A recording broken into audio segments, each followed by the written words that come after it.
Every problem has a solution, but bad ideas get in the way, especially when they're pushed by bad faith actors who benefit from the proliferation of problems rather than their solutions.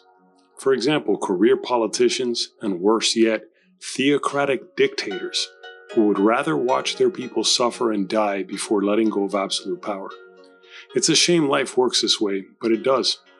Largely because everything is made up of atoms that are in a perpetual state of motion as they attract each other when they're close enough together, but repel when they're pressured together. This is why matter and energy cannot be created or destroyed, but instead transfers from one form to another, usually through heat.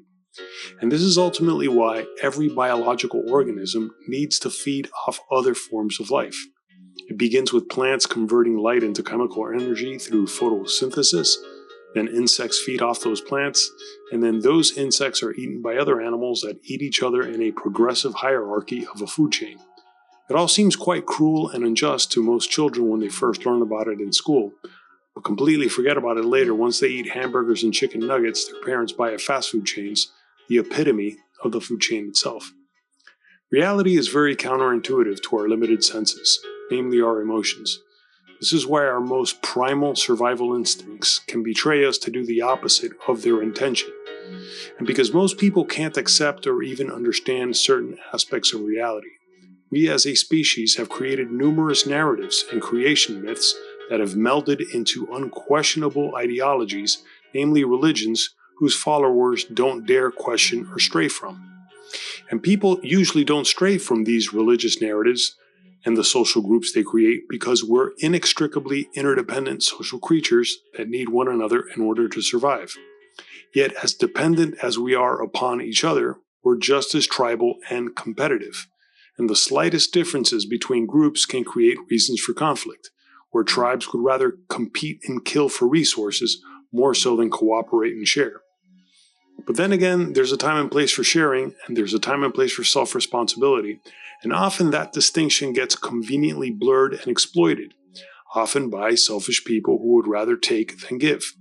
People who can seem quite generous as long as they're dealing with other people's money, such as career politicians, namely those left of center that seem blithely ignorant of basic economics. Some would call them communists, and they would be correct.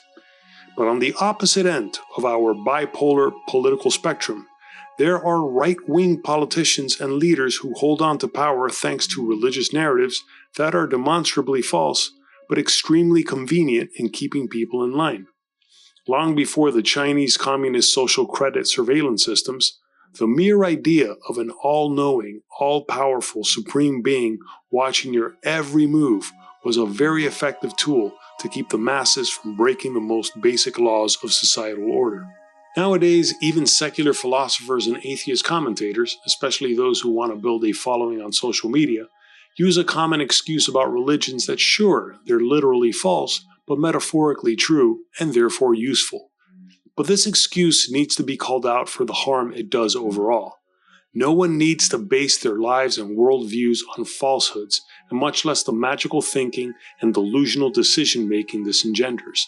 It's why so much anti-Semitism continues to flourish, especially to the point where certain Christian commentators are almost co-joining with Islamist fundamentalists who are funding a lot of disinformation that uses Israel as the common enemy for the time being.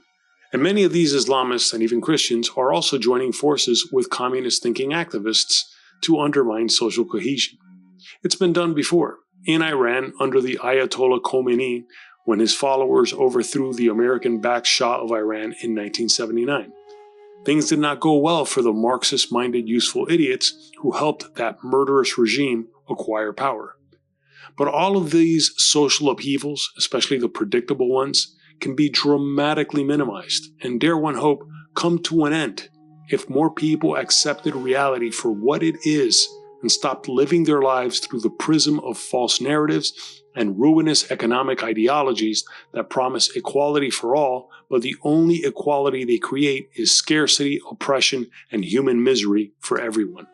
How and why more people cannot see through the falsehoods of every single religion known to man and the historical record of communist regimes killing more of their own people than any previous tyranny they managed to overthrow is a sad testament to our species' inability to immediately detect falsehoods and accurately predict the bad intentions of sadistic, megalomaniacal psychopaths hell-bent on usurping absolute power over their nations and ultimately the world if they could. This is why when false and bad ideas clash, nobody wins and nobody lives happily ever after. Sure, no one lives forever anyway, but we could live much happier lives, brief as they may be, if we did a better job of evolving past these false and bad ideas that exploit our greatest fears and turn them into even worse dystopian hellscapes than the ones they were warning about. If I got anything wrong in this video, please let me know in the comments below. But if you enjoyed this video, please give it a like, subscribe to the channel, hit the notification bell for upcoming videos, and check out the links below for my original art and merchandise. And thanks for watching.